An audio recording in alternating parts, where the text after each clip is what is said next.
Hello, music fans. I'm here to count down my favorite albums of May 2022, and I listened to 22 new albums that came out in May 2022. A lot of them were progressive metal, so I'm actually going to do a top 10 today instead of what I usually do, which is a top 5 of each month.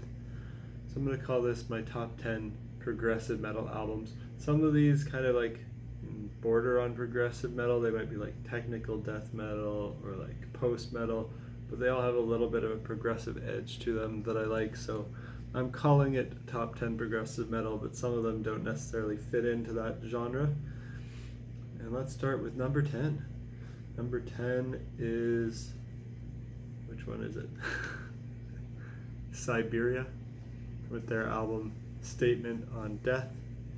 And this is more post-metal, but it's instrumental and it's kind of progressive. It's beautiful, it's atmospheric.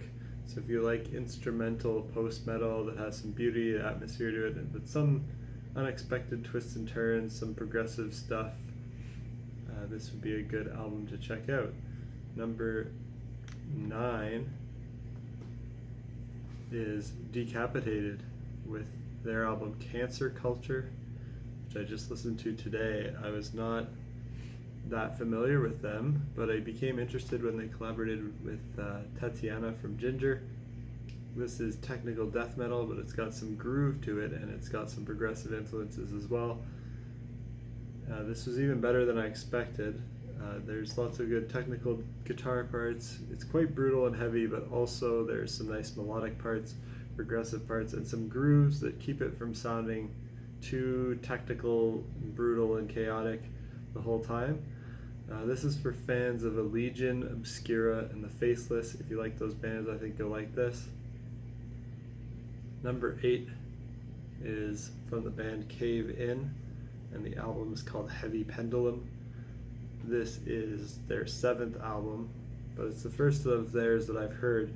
This is progressive metal. It's kind of progressive sludge metal, kind of sludgy stoner rock, post-metal, space rock vibes in there.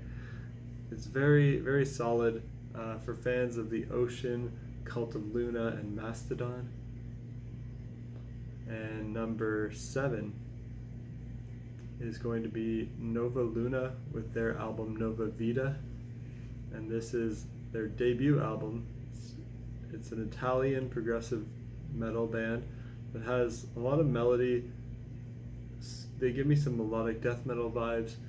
Really solid work for a debut album. I'm excited to hear what they do next.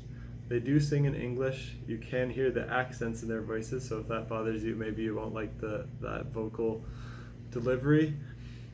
But I think it's good, it's charming. Something about the phrasing of the vocal melodies and the vocal timbre of the clean singing reminds me of choruses from In Flames, modern In Flames albums. So if you're a fan of In Flames and Soilwork, that kind of melodic death metal, but want to hear what that would sound like if it meets more progressive work like Dream Theater and Symphony X, it's kind of a mix of those. Number 6 is Moontooth with their album Phototroph. This is their 3rd album. This is progressive metal with hard rock and stoner rock vibes. Very solid. If you're a fan of Mastodon, their guitar sound is pretty similar to that. Vocally, it reminds me of the Intervals album that has vocals. If you're a fan of Baroness, I think you'll like this. So check out Moontooth. My number 5 is by the band 0 Hour, and it's called Agenda 21, and this is their 7th album, first of theirs that I've heard. This has more guitar leads than some of the other progressive metal albums we've talked about today, heavier vocals than some of them. If you're a fan of Protest the Hero, Cynic, Nevermore, and Voivod, you'll probably like this. And number 4 is from the band O, and the album is called One, and this is their debut album. It's progressive metal or progressive rock. They're a Chinese band. They signed with Inside Out Music. Very unique sound.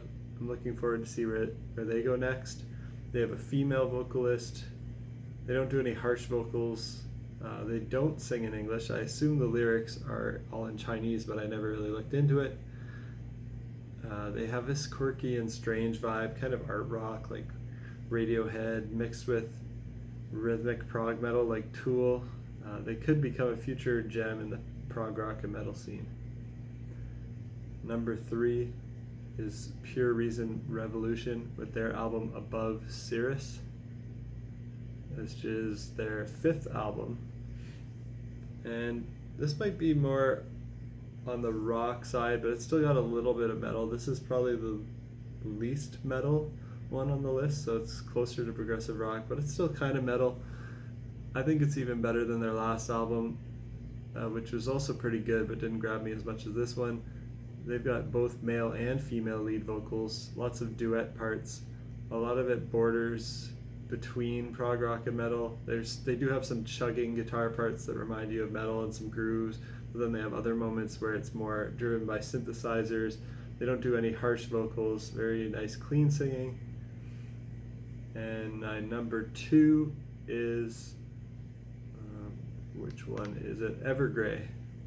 Yeah. With their album A Heartless Portrait. And this is progressive power metal. Still haven't decided actually if this is as good as their 12th album. This is their 13th album. It's pretty close. I like their last album as well. This one isn't quite as progressive as the last one, but it's more melodic and catchy, so the hooks are really catchy, the guitar solos are great. They don't do harsh vocals either, so if you're a fan of bands like Dream Theater, Symphony X, Ayreon, Stradivarius, you'll probably like this. And my number 1 album of May 2022 is by the band Ibaraki, and it's called Rashomon, and this is progressive black metal. It's got a lot of different influences, even some death metal influences and metalcore influences. It features Matt Heafy from Trivium and Isan, who's a great artist from Norway. There's guest vocals on one song from Gerard Way from My Chemical Romance, and he does black metal shrieks, which you would never expect. This one is just quite the adventure all the way through, and impressed me. It was a lot better than I thought it was, and I'm surprised this ended up being my number 1 of the month, but here it is, and I really enjoy it. Until next month, peace out.